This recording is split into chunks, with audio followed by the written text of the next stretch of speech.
Namaskar. Welcome to this session. We have commenced considering the sutra on Ashtanga Yoga, and we were dealing with the very first word, very first term in the sutra, Yoganga Anushthanat, and we were trying to understand what is Anushthanam. So, the quintessential yoga becomes Dharma. It is not just practice. It is not just even moral, ethical practice. It becomes Dharma. And moreover, it becomes Vrata. So one should be familiar with these concepts of Vrata, Vrata Vaikalya, the Tapas in the form of Vrata. Vrata means literally rendered as vows. And we might take so many vows in our life, and we might go by the vows in our life. But a Vrata has ethos, and vows have discipline underlying it. So if somebody is living by vows, that means there is the discipline underlying that conduct. But when it is Vrata, Vrata has ethos. We will soon come to know that these Ashtangas, particularly the Yamas and Niyamas, are Vrata. So, a proficient yogi who is now qualifying for Ashuddhikshaya in the form of Kleshakshaya and Vivekakhyati would be in Vrata form of yoga. And one should understand what is Vrata, and Vrata is explained in Dharma Shastra. So unless one has become familiar with Dharma Shastra concepts, one will not be able to understand Anushthan and Yoga for such a qualified yogi who is actually said to be Adhama dhikari according to Vyasa's classifications, that Adhama dhikari, he is adhikari. And he should be able to adhere to yoga, yogic practices, not as practices, but as vratas. And as I just now said, ahimsa, dayaha are mentioned as vratas, shauchadi are mentioned as vratas. So Yama-Niyamas will certainly tell us about what are vratas. They are not just vows. Then there are anuvratas and mahavratas, which we will be becoming aware of. So it has to start as anuvrata. So this yogi would be practicing yoga as anuvrata, not as mahavrata, but as anuvrata. So point is, if you want to understand the word Anushtanam, then you will have to understand the concept of Vrata Vaikalya in Dharma and understand the ethos, the modus operandi, the process, the purpose, the dynamics of Vrata, as to why Vratas are undertaken. And Vratas are only undertaken in Dharma. Vows are not necessarily undertaken in Dharma. Vows can be there for some sort of personal discipline kind of thing. And therefore, again, it won't be proper to use the English term here for Vrata as vows. Because we will be under influence that yamas and niyamas are vratas. Ahimsa, satyadis are vows. They are vratas, but they are not necessarily vows. Because as I said in the beginning, vows have underlying intense discipline, while vrata is altogether different. There is ethos underlying it. Unless one is soaked in that ethos, one will not be able to adhere to vratas. But to take up vows, you don't have to take a dip into ethos. You have to be a personification of discipline. Anyway, so we were discussing that, and little more addition I wanted to give, which I have done today to understand the concept anushtanam. But I am pretty sure you will not understand the concept of anushtanam until we have gone through the Ashtanga Yoga, the practices. Ashtanga Yoga as the various channels of handling Ashtanga Yoga, such as sadhana, tapas, abhyasa, and the mere study of yoga. Because you should recall, in the last session I told you that it would commence with yoga shastra adhyayanam. So we will have to go through adhyayanam of yoga shastra, and then we will be able to go beyond and ultimately come to this anushtanam. Anyway, the more it is said, the less it is now, because still we are not ripe enough to understand what is yoganga anushtanam, since we have not even commenced yoganga adhyayanam, yoganga abhyasam. Even theoretically, we have not taken up even theoretically abhyasa of Ashtanga Yoga. So all those must be taken up. Then we will understand the culture of yoga, ethos of yoga, etc. And then we will see that there is definitely dharma in yoga. So that when yoga is recognized as dharma, then there will be a chance that one will be able to practice dharma on the lines of anushtan. So anyway, let us now suspend this topic for a while and let us proceed further, because the more we proceed, the more it is going to be incomprehensible, because we are not really qualified to understand the term anushtanam. But final word here, that it is a vrata. It is not lifestyle. As today we are familiar with this yoga as lifestyle. It is vrata, it is vow. So yoganga anusthana works in two ways. Therefore, all the other modes of inculcation or adopting of Ashtanga Yoga would work in the same way, two ways. It could be abhyasa, it could be tapas, it could be sadhana. So all that Ashtanga sadhana, Ashtanga abhyasa, Ashtanga tapas, all those would mean that there will be two effects of it.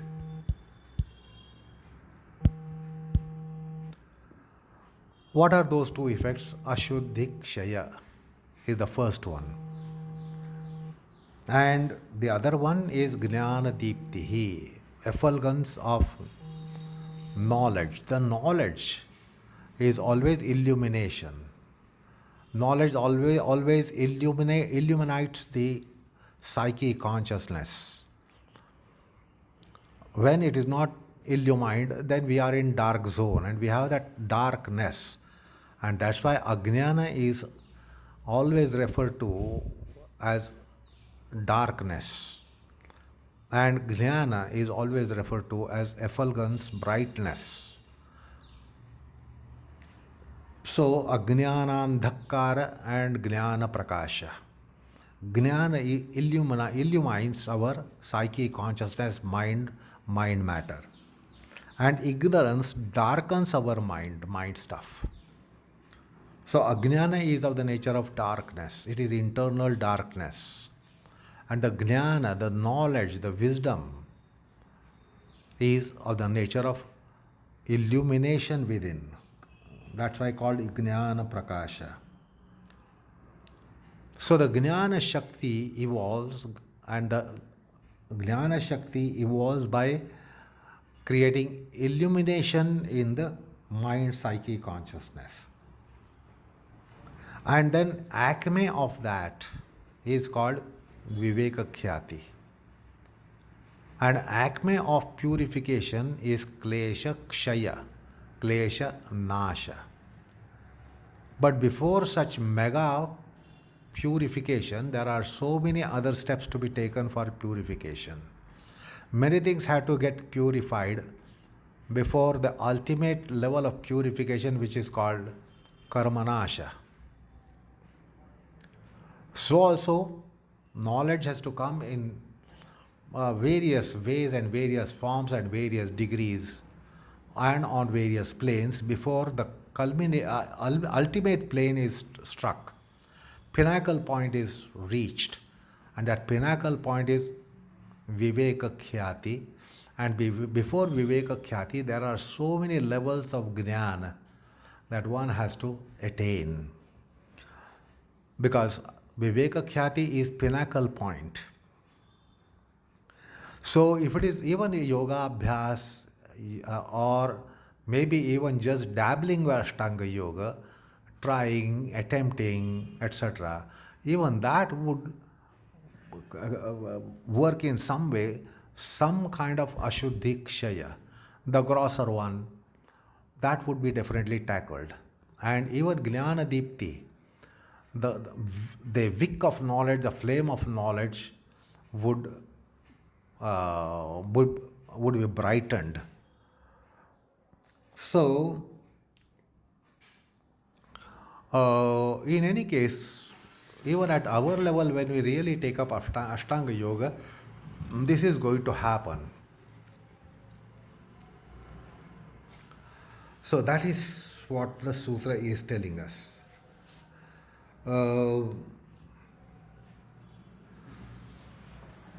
And it should be also noted that all the practical aspects of yoga, whatever it might be, asanas, bandhas, mudras, kriyas, japa, dhyana, etc., they all are part of Ashtanga Yoga. Ashtanga Yoga includes all the various practices on all planes done in various hierarchies and various levels, from raw conditions to rudimentary conditions to raw conditions to ripe and profound conditions. And it is also to be borne in mind when Patanjali mentions that the pinnacle points are struck, ultimate points are struck in Ashuddhi Kshaya and Jnana Dipti. That means Ashtanga Yoga is never transgressed, even by a yogi of very highest rung.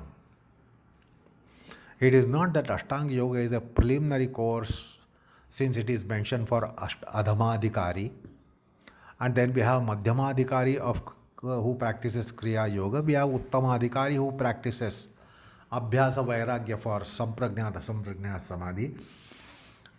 You will always trace Ashtanga Yoga in all those levels. So these are different levels of Ashtanga Yoga.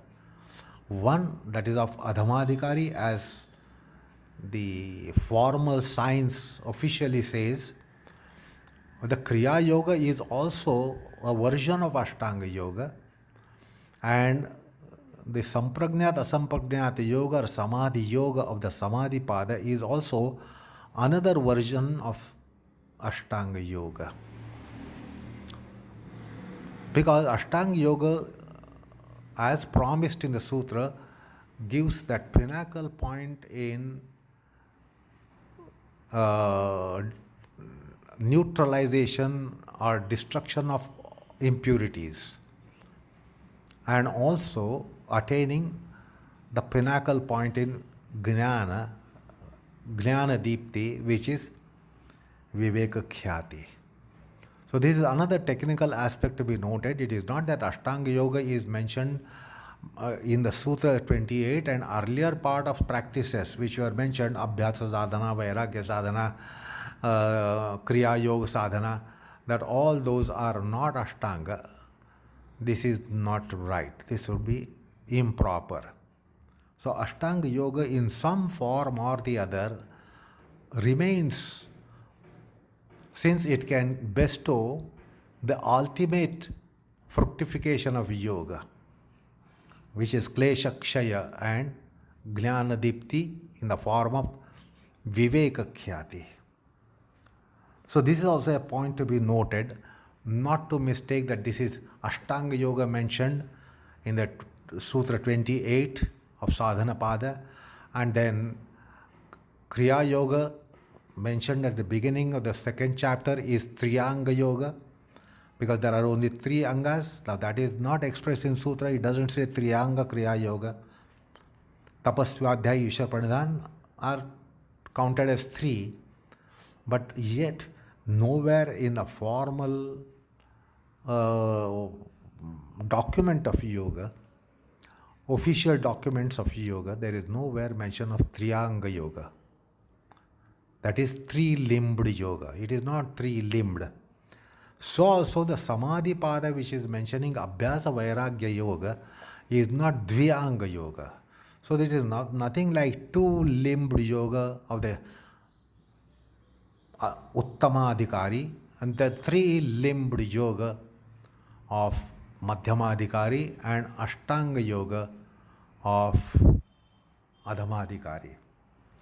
This extrapolation would be faulty.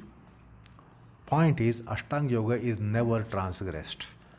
At any level the yogi might be operating, lower level, middle level, higher level, Adhamadhikari, Madhyamadhikari, Uttamadhikari, or even Adhamadhamadhikari and Uttamottamadhikari, Ashtanga Yoga is not transgressed. So Ashtanga Yoga should be understood as a complete yoga sadhana, although it comes in different avatars. And as declared in the text, there is one avatar which is mentioned for Adhamadhikari, another avatar which is mentioned for Madhyamadhikari, another avatar mentioned for Uttamadhikari. So this is another point to be noted. So unless the ultimate means of Kaivalya are attained, Ashtanga Yoga continues. This is quite clear implication. Because Aviplava Viveka Khyati was said to be means of liberation, means of Kaivalya. And then Aviplava Viveka Khyati, how it has to be attained, what is commenced is Ashtanga Yoga. So, Ashtanga Yoga is going to raise up mokshopaya, upaya of moksha, Kaivalyopaya. It is going to raise up the structure called Kaivalyopaya or mokshopaya. And therefore, the Ashtanga Yoga is a complete practice. Although it comes in different avatars, it is all Ashtanga Yoga. So don't mistake that Uttamadhikari's yoga mentioned in the first chapter was not Ashtanga Yoga. This would be wrong. Then Madhyamadhikari's yoga mentioned in the initial part of the Sadhana Pada called Kriya Yoga is not Ashtanga Yoga, is too, again, faulty. So that is faulty too. So it should be understood, Ashtanga Yoga comes in various manifestations. Uttamadhikari has one manifestation of Ashtanga Yoga, Madhyamadhikari has another manifestation of Ashtanga Yoga, and now what is being expressly mentioned is manifestation of Ashtanga Yoga for Adhamadhikari. So the point is, entire yoga sadhana at any level, every level, below Adhama dhikari to above Uttama dhikari, it's all form of Ashtanga Yoga. So therefore some thought process and imagination is to be invested in understanding Ashtanga Yoga coming in various avatars and various forms. Now, proceeding on the next point, which is again enunciation to this particular sutra, Bhashyakara introduced us to Caturvyuhas. That was not by Patanjali, but that was by Vyasa. So Vyasa introduced us to Caturvyuhas in the topic just concluded. The Caturvyuhas means Heyam, Heyahetu, Hanam, nopayah. And there was delineation on all these four aspects. Therein, there was mention of nopayah. Nopayah means Kaivalyopaya, Mokshopaya, Apavargopaya. So the means, upaya, means for liberation was mentioned. Now, until the anushasanam of Patanjali ends, until the end of the text of yoga, these Caturvyuhas will be opened out, will be discussed, various perspectives, various dimensions will be discussed. And by the time we come to the end of the text, that is the 4.34 sutra, until the end of the text, there will be ashesha, nishesha, vishesha explanation of the Caturvyuhas. So this is to be understood. The Caturvyuhas are now being opened out in the rest of the text, starting from this sutra until the end of the text at 4.34. We will be discussing various dimensions, perspectives, aspects of Caturvyuha.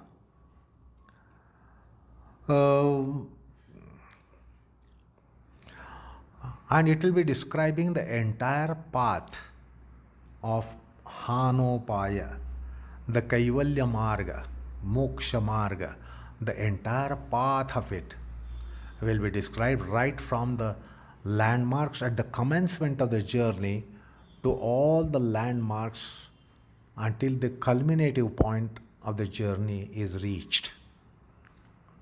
So we will be able to cite all those landmarks which will be described in the remainder of the sutra, remainder of the Patanjali Yoga Sutras until the end of the text at 4.34. So it will be describing the whole path. It will be divulging the landmarks in the path. It will also mention what will be attained in the path.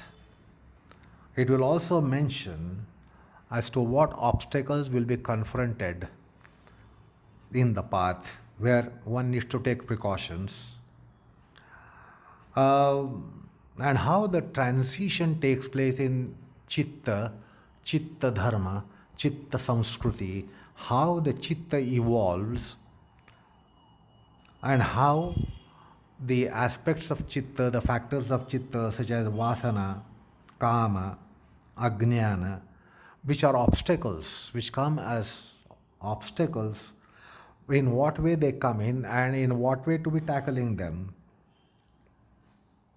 So this will be divulged in the rest of the text. So also it will mention the obstacles and even tests we are also tested. The seekers are tested. The yoga panthiya, the yoga margiya, one who is on the path of yoga, is also tested. So various tests also will be diverged as to where are we tested and what are the kinds of tests and what aspects are tested. So also it will mention about ups and downs in the path. What are the ups and what are the downs? How far ups and how far downs? So the whole path will be described, will be discussed. So the point is that ups and downs in the path. Then the mountains and valleys which we will get in the path. We will get even the mountains where there will be upward trading. We will get even the valleys which will be downward trading. So what are the mountains and what are the valleys? What are the plains? The entire landmark, the field will be described. What is it that one counters? What are those things which are encouraging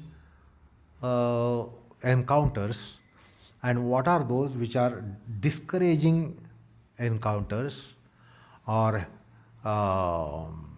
which are those which are going to be shaking our enthusiasm, spiritedness, and encouragements. So this is what the text is going to describe hereafter. It will mention our antagonizers, the foes, the aliens, the enemies. Who are those and how are those and why are those and how to handle them? How to devise strategies to counter various obstacles, various impediments and various antagonizers. What are the strategic points and what are the strategies? So some guidelines to devise the strategies, and of course we will be given the strategic points as to where we must devise strategies, and also some advice in order to have proper strategies. And there is something that is called as sattva pariksha in adhyatma. So as I said that there will be tests and one will be tested. So test is one thing, but we don't have the term in any other language for sattva pariksha. Sattva pariksha means the testing of your essence. So the essence of the sadhaka will be tested. The essence of the sadhaka will be tested. That is what one can explain what is sattva pariksha. So the whole mapping of all these things will be available. So I've given a preview as to what is going to follow, and this is such a strategic sutra that from here we will be able to have some idea of all these things. And we are given a preview that you will be having all these things which I just now was describing to you. So it gives the whole map of yogic journey until the destination point of Kaivalya.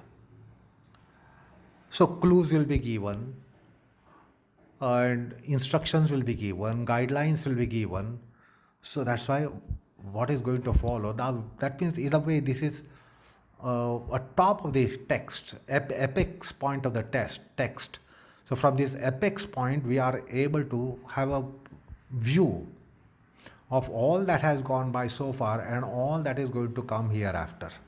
Like when you are at the top of the hill, you have scaled the hill from one direction and then you reach the top point. And from there you can see from where you have come, and you can also see the other side of it, opposite side of it.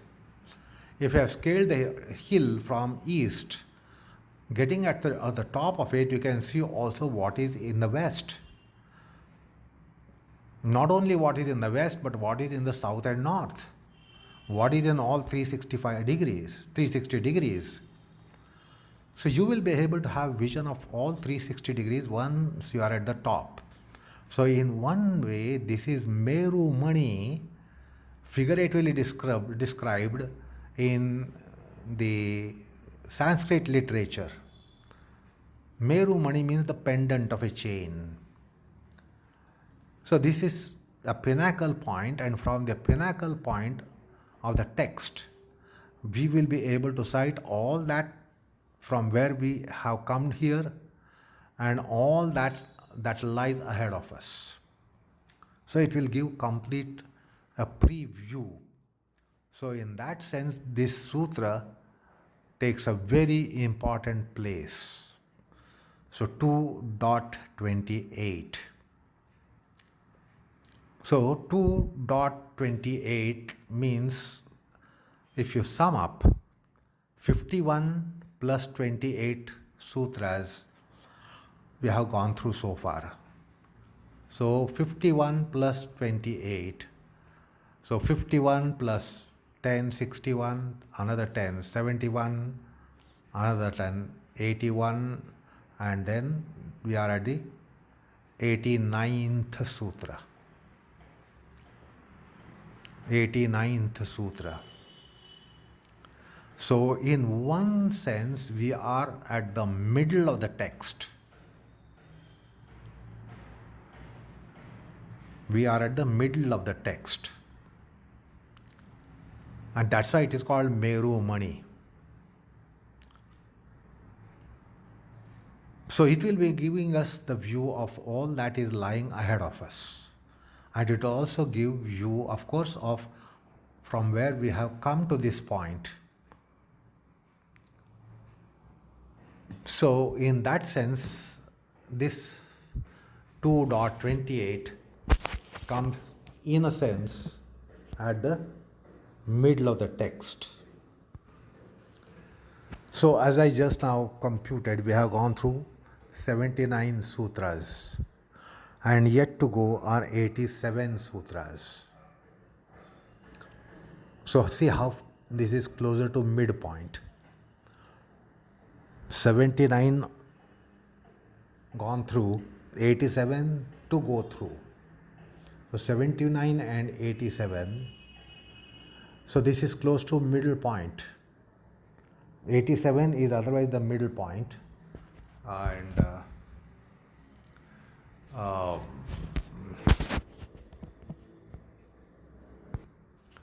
so we are close to middle point. Just about 6 sutras away, you will have literally the middle point. Physically the middle point of the sutra. 6 sutras away. Anyway, it is close to the middle point of the text. So it's an interesting point that we have reached in Patanjali's text of Yoga Sutras.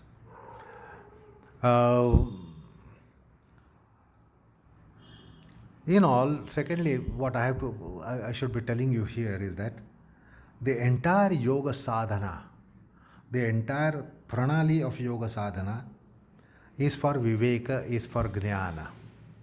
So understand here, as against what we believe. We believe that yoga is for our health and well-being, mundane, worldly wellness and well-being. But the text will tell us that it is actually for viveka. Viveka jnana praptyartham. So the entire yoga essentially is for viveka prapti, viveka jnana prapti. And that incidentally is declared as nopayah, means of liberation, means of parama purushartha.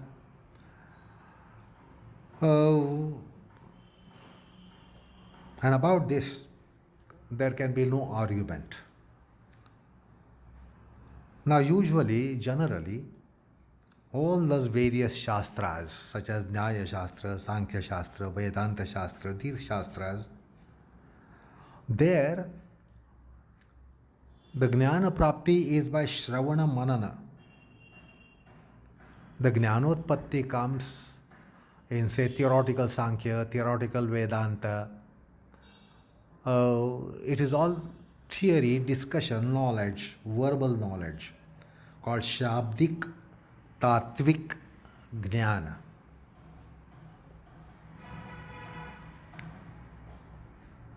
And you will find the whole knowledge process in Nyaya Shastra or Vedanta Shastra or even Sankhya Shastra is by knowledge, listening, Shravanam, Mananam, listening, deliberating, discussing, describing, articulating.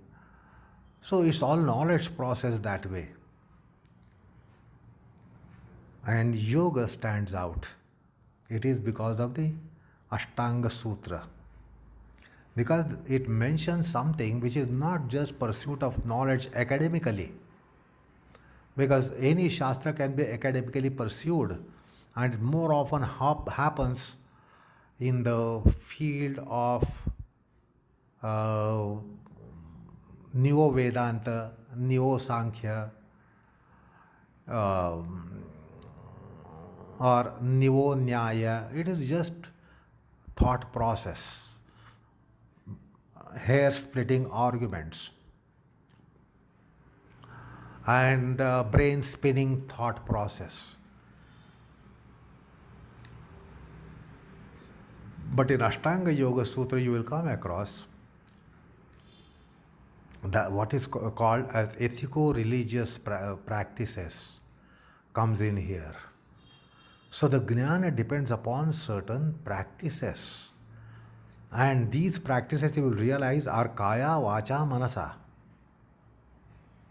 And not just knowledge process, putting a table in front of you, having a text opened out in front of you, having a notebook and making some jottings, or hearing someone, hearing the authority, hearing the professor, hearing the pandits, and trying to get some knowledge. So that's the theoretical knowledge, empirical knowledge. But here, in Patanjala Darshana, we are mentioned about sadhana pranali. So it scores over other pursuits of jnana. So Shruta jnana, Anumita jnana, jnana by Manana Chintana, jnana by Shastra Gamanam. All these processes depend upon external agencies. They depend upon external agency. With no external agency, you cannot carry out your pursuit of knowledge. So it is Bahya Sadhana Sapeksha. So all the knowledge process is Bahya Sadhana Sapeksha. And in case the sadhana has any shortcomings, what is called as truti and vaigunyam, then the jnana is going to be having those dents.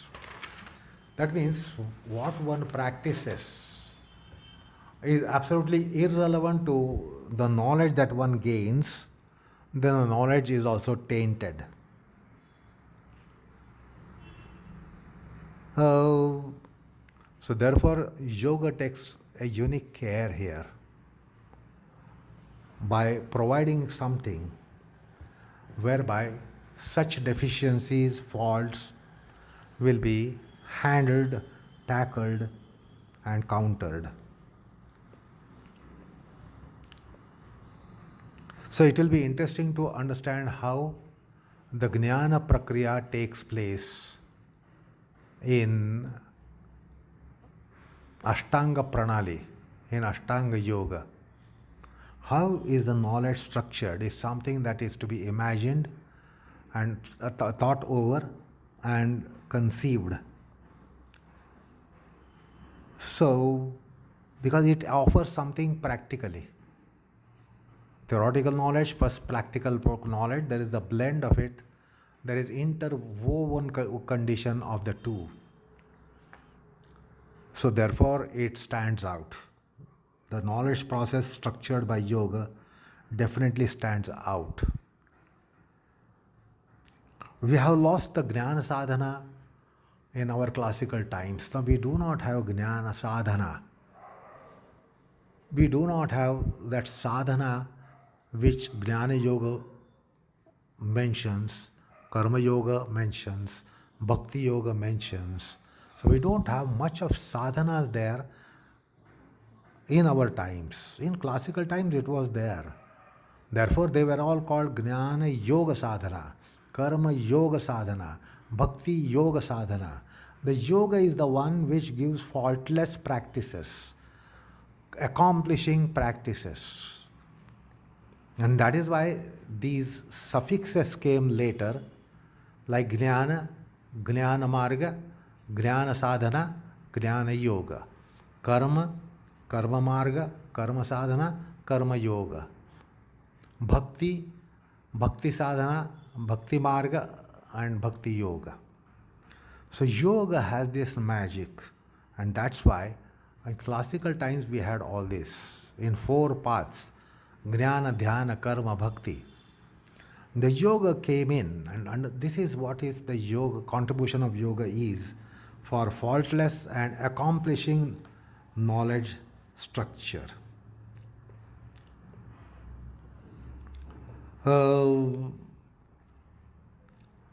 Now it seems that yoga is very subjectivistic approach, and therefore it should be understood that mere subjectivism would radiate knowledge culminating in solipsism and not in Kaivalya or Moksha. So the 3 must be well woven. What are the 3? Textual knowledge, subjectivistic process of logic, intellection, etc., the internal thought process, and the third one is the subjectivistic wisdom coming up by Ashuddhikshaya and Jnana Dipti. So that has to be the 3 aspects, and the third aspect is given by yoga. That is why, as I said, there is Jnana Yoga, Karma Yoga, Bhakti Yoga as well, and Dhyana Yoga as well, and not just Karma, Dhyana, Jnana, Bhakti, or not just Karma Sadhana, Jnana Sadhana, Dhyana Sadhana, Bhakti Sadhana. So the dogmatism will not set in. One will be having open mind to really structure up the knowledge. So point is, Ashtanga Yoga or Yoga, touch of Yoga, works for Ashuddhikshaya and Jnana Dipti. So with this in mind, Patanjali mentions the Ashtanga Yoga. Now in the light of this description, now one has to try to understand what are yamas and niyamas, asana, pranayam, pratyahara, dharana, dhyan, samadhi. Otherwise, popular notion is that Yama-Niyamas are moral ethical practices, asanas are for physical health and well-being and healthiness, etc. So it is not like that. We will have to understand what are these yamas and niyamas and asana, pranayam, pratyahara, dharana, dhyan, samadhi. We must see that they directly contribute for Ashuddhikshaya and Jnana Dipti. So this is very important thing to understand. So let's proceed on this aspect, but enough for the time being. We will commence this inquiry in our next sutra, next session rather. So namaskar all of you.